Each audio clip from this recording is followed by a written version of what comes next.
Kisah perjalanan hidup seorang anak manusia. Kita cerita tentang hidupku ada dalam tangan Tuhan. Hidupku ada dalam tangan-Mu. Hidup kita itu benar-benar ada dalam tangan Tuhan. Benar nggak?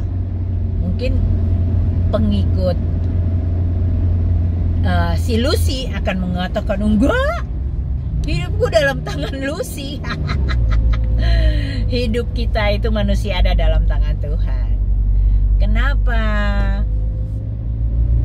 Karena kita itu makhluk ciptaan Tuhan yang serupa dan segambar dengan Dia yang sangat dicintainya.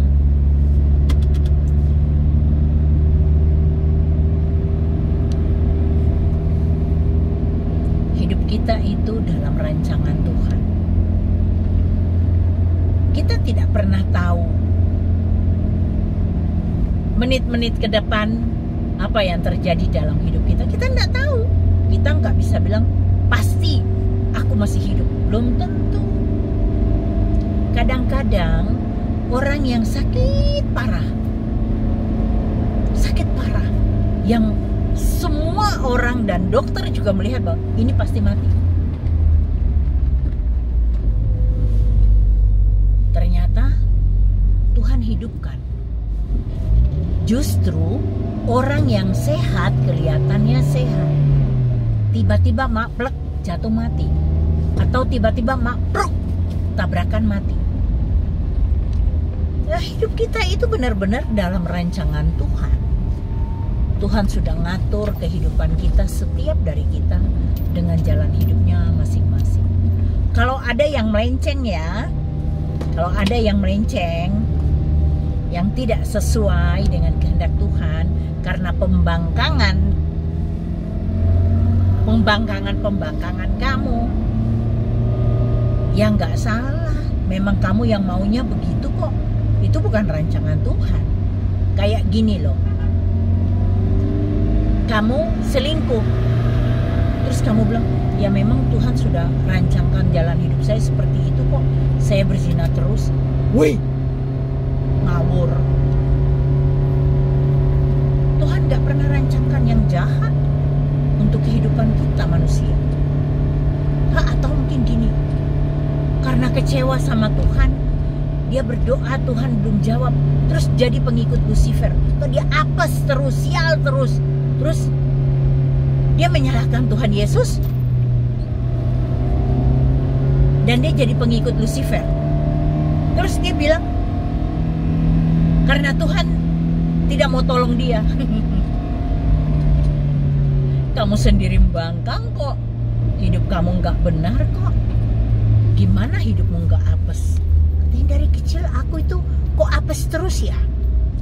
Aku buat ini, mau usaha ini gagal, usaha itu gagal. Bohong.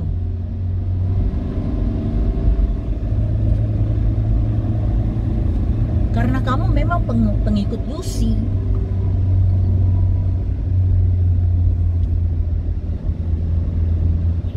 Kalau kamu pengikut Lucy ya, minta sama Lucy, karena dunia ini ada dalam tangan Lucy. Minta sama Lucy. Tuhan Yesus saja dia cobain kok. Dia bawa Tuhan Yesus ke tempat yang tinggi, dan dia bilang, lihatlah keindahan dunia ini. Lihatlah kerajaan-kerajaan di bawah itu. Semuanya itu akan kuberikan padamu apabila engkau sujud menyembah padaku. Apa jawab Tuhan Yesus? Enyahlah engkau iblis, janganlah engkau mencobai Tuhan Allah. Di sini juga ada satu pernyataan. Enyahlah iblis, janganlah engkau mencobai Tuhan Allahmu. Nah, Yesus sendiri berkata, jangan engkau cobai Tuhan Allah. Yesus itu Tuhan Allah. Dia adalah firman Allah yang hidup. Dia inkarnasi jadi manusia. Jangan salah paham. Orang kadang-kadang nanya, di mana ayatnya Yesus nyatakan bahwa dia Tuhan?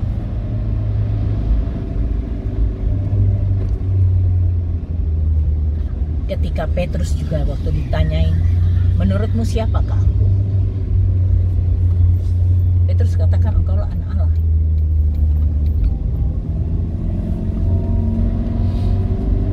Itu siapa yang menjawab begitu? Kalau bukan hikmat dari Roh Kudus. Petrus bisa menjawab begitu karena hikmat dari Roh Kudus. Roh Kudus yang menyatakan itu melalui Petrus. Hidup kita itu ada dalam genggaman tangan Tuhan. Kalau sampai saat ini hidupmu nggak benar dan kamu terus mengganggu kehidupan orang lain dan kamu menyalahkan Tuhan, kasihan deh loh. Di situ aja kita sudah bisa mengambil satu garis bawah dari kehidupanmu. Hidupmu tidak ada damai sejahtera dan sukacita, tidak ada kebahagiaan.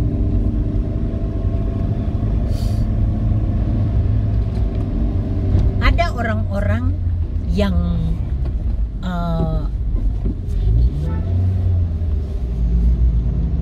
menjadi pengikut si jahat, tapi mereka akhirnya ada pertobatan ketika ada dalam satu situasi yang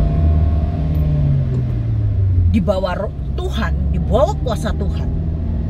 Akhirnya mereka jelikan matanya, seperti Bang Mongol, Mbak Lea, aduh keren-keren banget. Terus satu lagi siapa ini? Melani ya? Saya lupa namanya siapa. Itu aduh ceritanya mereka bagaimana Tuhan menolong mereka ketika iblis mau menghancurkan kehidupan mereka. Saya semalam tuh nonton di TikTok itu kesaksiannya Mbak Lea, yang mana mamahnya itu sudah dia mau serahkan untuk iblis, nyawa mamahnya. Di situ pertolongan Tuhan turun. Itu awal mulanya ya sebenarnya simple ya.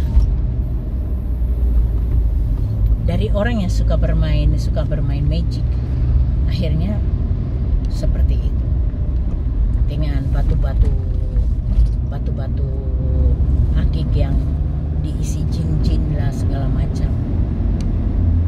Tapi percayalah, satu hal yang aku mau bilang tuh bahwa hidup kita tuh ada dalam rancangan Tuhan. Orang-orang yang tadi saya sebutkan namanya, itu orang-orang yang dipilih Tuhan untuk diselamatkan. Karena dialah yang memilih kita, bukan kita yang memilih dia. Ingat, dia yang memilih kita, bukan kita yang memilih dia, bro.